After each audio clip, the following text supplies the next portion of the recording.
The Last Dance. It has come and it has gone. Really talk about, having some semblance of a sports viewing experience, right? Where you watch a big game, you see everyone on social media watching the same game. It's nice to have a group watch, right? Especially now with the Netflix era, where with everything on demand, essentially, it's all about binging. And really, for the most part, we don't have too many experiences, too many shows, too many times when all of us are watching something in real time at the same time. And at least that's what we got with The Last Dance these last 5 Sundays. So the finale was last night. Episodes 9 and 10 will give you our takeaways to start the show in just a little bit. But also, kind of building off of that, we concluded and we saw the ending of the Bulls dynasty there in 1998. So the question I want to pose and kind of throw this out there is, who is the better dynasty, the Bulls or the Patriots? Both have a lot of similarities, we'll discuss, but who is the better dynasty in their era, the Bulls in the 90s or the Patriots these last 2 decades? We'll discuss that in just about 15 minutes or so. We hit it on Lewis on Thursday, and I kind of want to get back into it because I feel like I didn't feel like I didn't do justice. I talked about the Blake Snell sound when he was on Twitch and basically ranting, raving that he's not playing in 2020 unless he gets his money. He was upset that he even had to take a pay cut to begin with and have his salary prorated. And he wanted this big rant by basically saying how if owners want to slash our salaries again, if they want to go to 50-50 revenues, I'm already on 2021. I'm already thinking about next year. This year is basically done in his mind. So I kind of want to discuss and break down. I'll play the sound in case you haven't heard it. And also, too, and this really sparks a debate, players versus owners. Whose side are you on? Because one of the two is going to have to cave. The owners want the players to take a second salary cut. The players do not want to do that. Well, in order for baseball to return, which I, like everyone else, want baseball to return. I'm not advocating that the players strike and basically die in this hill. But it does basically prevent a side where are you on the owner's side where the players should take it, or are you on the player's side and push back to these billionaire owners saying, hey, we've already taken our cut. It's time for you to take your cut. We're all sacrificing here. And if we want to get baseball back, it's time for you to kind of bite the bullet on this one. We'll discuss which side I'm on, players or owners, and get your thoughts as well. We have intriguing teams. We were halfway through. So we got basically the most the least intriguing, the most boring half of the NFL. So now we will go from 16 to 13, which again, now we are in the top half of the rankings, top half of the bracket here for the most exciting teams heading into 2020. Speaking of 2020 Apocalypse, again at 10:20 as always. We have a new winner. So Nick was the leader for the first week, and then Lauren on Thursday gets 4 out of 5. I'm not going to lie, there are some complaints about some questions being easy, some softball questions. We'll try to make it fair. We will declare a possible new champion today as we will get some contestants. So if you want to compete, Facebook, World at Sports Radio Network, Twitter at WWSRN_radio. Reach out, shoot me a text if you want. If you want to participate, let me know because the list is starting to build. People want to get on here, try to win some money and compete. So we'll do that again at 10:20. And finally, Friday, almost a Friday news dump. Let's say the NFL, Jim Trotter of the NFL media reported that the NFL has a proposal on the table that owners will vote on tomorrow that would incentivize teams for hiring minority head coaches and general managers. So if you hire a minority black coach or a Latino general manager, you can actually get a bump in your draft stock and actually basically get rewarded for doing so. We'll discuss why the intention is good. Something has to be done. The intention is good. Just the application here, and it's being delivered the wrong way. We'll discuss that. But like I said, last night was the finale of The Last Dance, episodes 9 and 10. Really put a capper on this entire Bulls dynasty. Again, highlighted by Michael Jordan. We saw him through 1997 and really focused a lot on 1998, that last push, that last dance per se of how that got over the Utah Jazz for the second year in a row. So let's do it. Our final edition, coming in a little hot there, of The Last Dance takeaways, 6 takeaways for the 6 titles the Bulls won in the 90s. How about this? Because, again, being someone who wasn't really alive and could remember Michael Jordan, I was born in 1984, so really right in the middle of the run, but by the time they won in 1988, I was 4. So really have no recollection, no memory of Michael Jordan and that Bulls dynasty. So it's all about secondhand, right? It's all about reading. It's all about watching documentaries like this and learning that way through secondhand experience. So how about this? A tale that we've talked about, really everyone's been talked about. I think this is the first time I found out.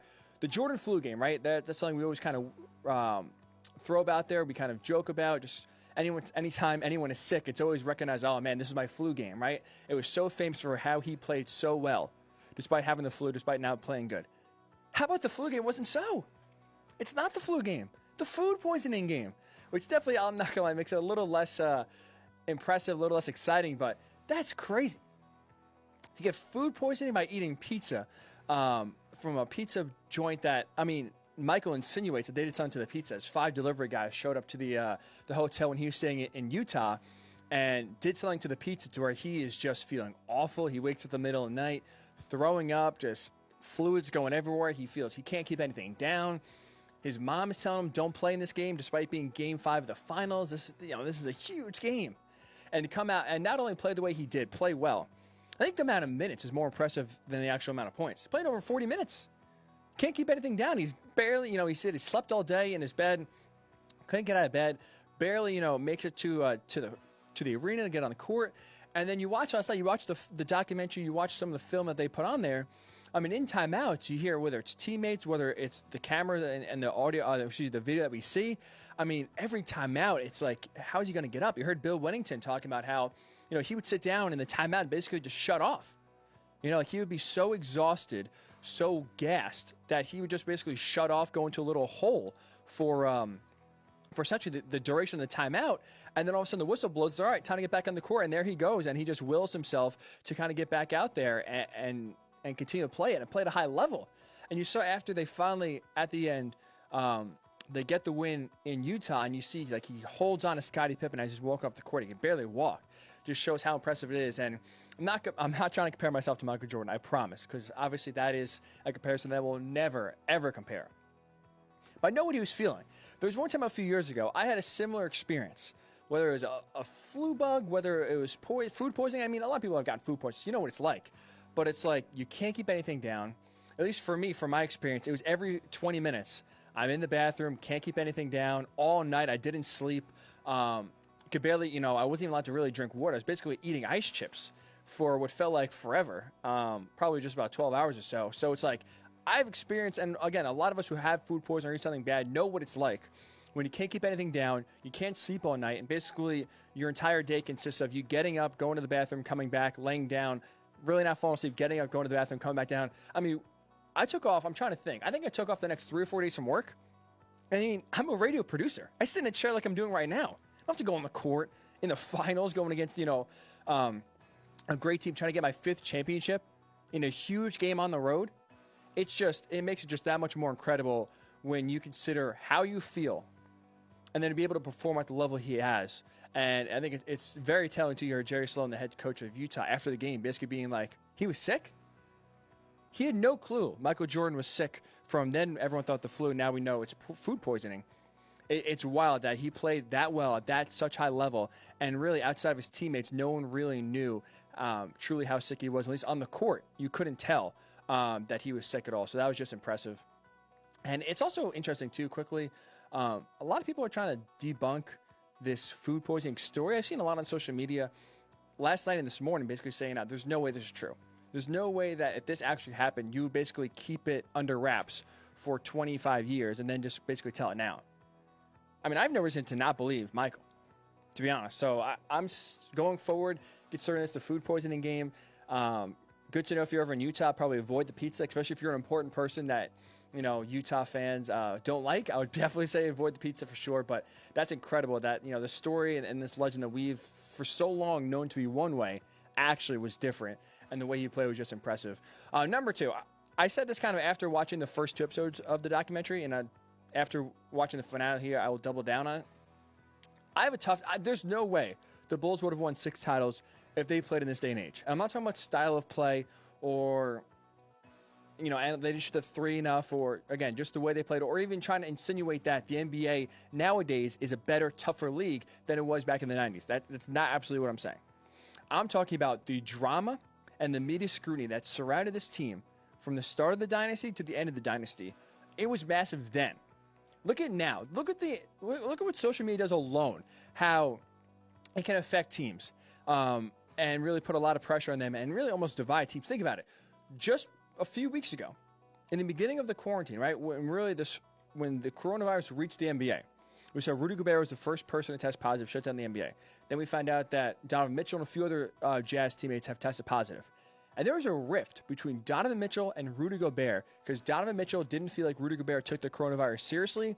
And, you can insinuate basically he's trying to blame Rudy Gobert for starting this and spreading this and not taking care of himself, which just got the team sick, which thus canceled the league. And there was some legitimate talk and legitimate worry for a few days there that, oh, the Jazz are going to have to break this up. Can't have Rudy Gobert and you can't have Donovan Mitchell on the same team. Rudy is that, Donovan is that upset with Rudy that you got to break him up. Sorry, the coronavirus, you got people sick. This is going to be what ends the Jazz run here, or this little run they're making. Got to break them up. And obviously, they've been able to mend those fences and come together for at least right now. But there's some stories out there that are already talking about some trade partners for the Jazz. Oh, Rudy's got to go. Would you keep Rudy or would you keep Donovan Mitchell? There's already that discussion. So imagine nowadays when you have all the drama the Bulls have, and leading up to episodes 9 and 10 last night, right? You had basically Jerry Krause, the general manager, going out before the 1997-1998 season saying, no matter what happens, this team can win every single game this year, win a sixth title, go undefeated, have the best record in NBA history, have the best season in NBA history. It doesn't matter. He's not coming back. And him being Phil Jackson. So they're having a new coach no matter what. Michael Jordan was saying, if Phil's not my coach, I'm not coming back. So you're having a superstar, arguably the greatest sports figure, most legendary sports figure, most recognizable sports figure in history, saying, if Phil's not the coach, I'm not playing. I'm still at my peak. As you know, they won their sixth and final title that year. They end on a high note, and basically MJ walks away. You had the Scottie Pippen drama, whether he's getting surgery, going to that final season late because he was upset about his contract. He's upset with the front office, like Jerry Krause. So you had that drama. You had basically the entire team hating the front office and fueling themselves for their hatred of the front office. You have that disconnect. You have Michael Jordan's gambling. Obviously, remember going into that Knicks series after they go down 0-2, and I believe it was 1993. You have a lot of people questioning, Michael Jordan, is this a distraction? Is he doing too much here? What the hell is he doing? Is he focused? And then last night, he had it revealed that Dennis Rodman, during the 1997 finals, during the finals, after a game, goes up to Detroit, goes to attend and be a participant in the NWO wrestling, and then misses practice the next day. Dennis is not there. A lot of questions are being asked. In the middle of the finals, where is one of your most important key guys? Not at practice, and you see him on TV again in Detroit the day before a finals game because he's out there, again, doing basically what Dennis Rodman wants. And then you saw when Dennis Rodman returns, well, the media is dying to ask Dennis, what's going on here? What are you doing, man? And you saw the Bulls had to basically sneak him out of the back of the arena to avoid talking to the media before the game. So just the media scrutiny then was a lot. Now, especially with social media, with 24/7 sports talk in basically every major city, I would have a tough time with all these distractions that went on outside of the court, off the court. I think, honestly, the pressure would have been too much. I think the scrutiny would have been too much. There would have been too many questions. And that's why I don't think the Bulls would have won 6 titles. It's not about MJ's talent. It's not about the team's talent or even about the competition they played because they went through some road graders. The Utah Jazz were a great team. You saw how long it took for the Bulls to get past the Pistons in the early 90s. They played some great, great teams. So it's not about that. I just think the distractions paired with social media the way it is today and the criticism and the scrutiny that you get on a day in, day out basis, I think it would have been too much. It would have broke the team. I don't think they would have won 6 titles for this day and age.